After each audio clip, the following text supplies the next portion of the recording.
Patay ang isang motorrider matapos nitong sumalpok sa isang bus sa Pangasinan, habang isang minibus naman ang umararo sa ilang mga sasakyan sa Bataan.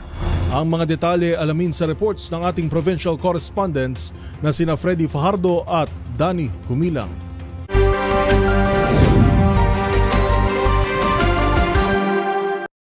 Motorsiklo at bus nagkasalpukan sa Bugalyon, Pangasinan, isa patay, isa sugatan. Hindi na umabot ng buhay sa paggamutan ang biktima na kinilalang si Peter Atiwin, 33 anyos, habang sugatan naman at ginagamot pa sa hospital ang angkas nito na si Tenis Monar, 63 anyos, kapwa residente ng Barangay Hacienda, Bugalyon. Sa ulat ni OIC Chief of Police Major Arnold Soriano, naganap ang aksidente alas 12:05 ng madaling araw sa National Highway ng Barangay Salasa, kung saan tinatahak ng motorsiklo na Atiwin ang southbound nang mag-overtake ito, kaya pumasok sa linya ng kasalubong na bus na minamaneho ni Benny Alcorta, 34 anyos, presidente ng Barangay Limansangan, Alamino City, Pangasinan. Sanhi ng kanilang head-on collision. Agad na itakbo ng MDRMU ambulance sa Lingayen District Hospital ang dalawang sugatan na sakay ng motorsiklo, subalit idineklarang dead on arrival na ng attending physician na si Dr. Carmelo Vidal ang rider na si Atiwin, habang ang bus at driver nito ay nasa kustodiya ng Bugalyon Police Station para sa kukulang disposisyon.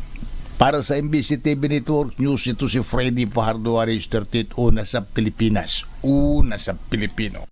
Isang minibus ang nawala ng preno na minamaneho ng 62 anyos na driver habang pababa ito sa Sigsag Road sa Barangay Kamaya, Maribeles, Bataan kaninang umaga, kung saan inararo nito ang tatlong sasakyan na kasabay na bumababa sa nasabing Sigsag Road at maraming naiulat na sugatan sa aksidente. Ang mga sasakyang inararo nito ay kinabibilangan ng isang Hyundai, tricycle na kulong-kulong at isa pang tricycle. Ayon sa ulat ng Maribeles Municipal Police Station, nangyari ang aksidente bandang alas 7:10 kaninang umaga.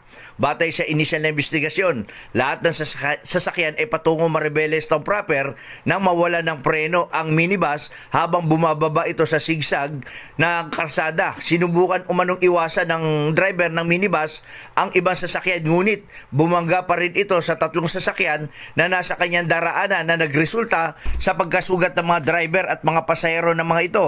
Kasalukuyang nasa kustodiya na ng Maribeles Police Station ang driver ng minibus, habang ipinadala na ang mga investigador sa mga ospital upang tukuyin ang bilang ng mga nasugatang biktima na hindi umano bababa sa 10 katao. Patuloy pang isinasagawang investigasyon sa naturang insidente. Para sa MBC TV Network News, RH37 DCRH, una sa Pilipinas, una sa Pilipino.